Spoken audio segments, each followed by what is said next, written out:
সেদিন আমি চলে গিয়েছিলাম একটা রসগোল্লার মতো মিষ্টি ব্রাইডের হাতে এঙ্গেজমেন্ট ব্রাইডের হাতে মেহেন্দি পরাতে। সো হে এভরিওয়ান, আসসালামু আলাইকুম এন্ড হাই সবাইকে। ভিডিওর শুরুতে আমি একটা কথা বলি, ওই যে সবাই বলে না বার্গেনিং করার জন্য মেয়েরাই সেরা, আমি মনে হয় সেই সব মেয়েদের লিস্টে পড়ি না। এই কথাটা কেন বললাম তোমরা শেষে বুঝতে পারবে। মিষ্টি ব্রাইডকে তোমরা না হয় পরেই দেখলি, প্রথমে ওর বোনকে দেখো, ওকে যে এত সুইট, বাচ্চারা যেমন স্লাইম চটকায় আমি ওর গাল দুটো নিয়ে একটু চটকাই। আমি তো যেতেই না যেতেই ওই তো আগে আমার কাছে বসে পড়েছিল মেহেন্দি পড়তে। এটা পোজ হচ্ছে, এই হাতে দেখিয়ে দাও কি পছন্দ হয়েছে না? ও তো নিজের হাতে করেছে, আবার বলছে ভাইয়ের হাতেও করে দিতে হবে। আর সব থেকে মজার ব্যাপার, ওর 5টা আঙুলে 5 জনের নাম লিখেছে।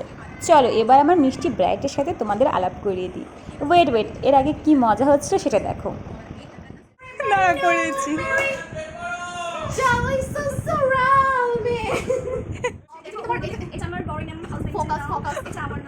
এবার বুঝতে পারছো আমি ওকে কেন রসগোল্লা বললাম। ও যে এত মিষ্টি আর ওর হাসিটাও এত মিষ্টি। বলো তোমার কেমন লেগেছে? ফার্স্ট টাইম এঙ্গেজমেন্টের মেহেন্দি করেছো, বলো কেমন লেগেছে? খুবই সুন্দর হয়েছে, আমি খুবই স্যাটিসফাইড। আমার এত ভালো লেগেছে, আমি যেরকম চেয়েছিলাম তুমি আমার সেরকমই করে দিয়েছো। তাই ভালো লেগেছে, তাই একদম একদম দেখো চলো একবার ফেসের কাছে ধরো তো। খুব সুন্দর হয়েছে, আমার খুব পছন্দ হয়েছে। আচ্ছা আচ্ছা, থ্যাংক ইউ Welcome. ভেবেছিলাম ভিডিওটা স্টপ করে দেবো ওখানে, তারপরে মনে একটা কথা বলি তোমাদেরকে। এই যে আমি জামাটা আমি কিনেছি, মানে আমার কী ভূত চেপেছিল আমি নিজেও জানি না। আমি একা কিনতে গিয়েছিলাম, তো কিনতে গিয়ে আমি ঠকে বাড়ি চলে এসেছি। 500 টাকার জামাটা আমার কাছ থেকে 800 টাকা করে নিয়েছি।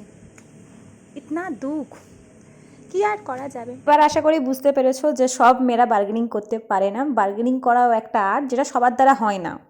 আরও একটা কথা, ভিডিওটা সাডেনলি ওইখান থেকে এইখানে চলে আসার কারণ, আমার আরও অনেক ভিডিও ক্লিপ নেওয়া হয়েছিল মেহেন্দির, কিন্তু সেগুলো আমি ভুল করে ডিলিট করে ফেলেছি। এনিওয়েজ, মেহেন্দি ডিজাইনটা কেমন হয়েছে আমাকে জানিও। আর লোকেশান ছিল ডায়মন্ড হারবার, যেটা আমি আবারও বলতে ভুলে যাচ্ছিলাম। সো টাটা, আল্লাহ হাফিজ সবাইকে।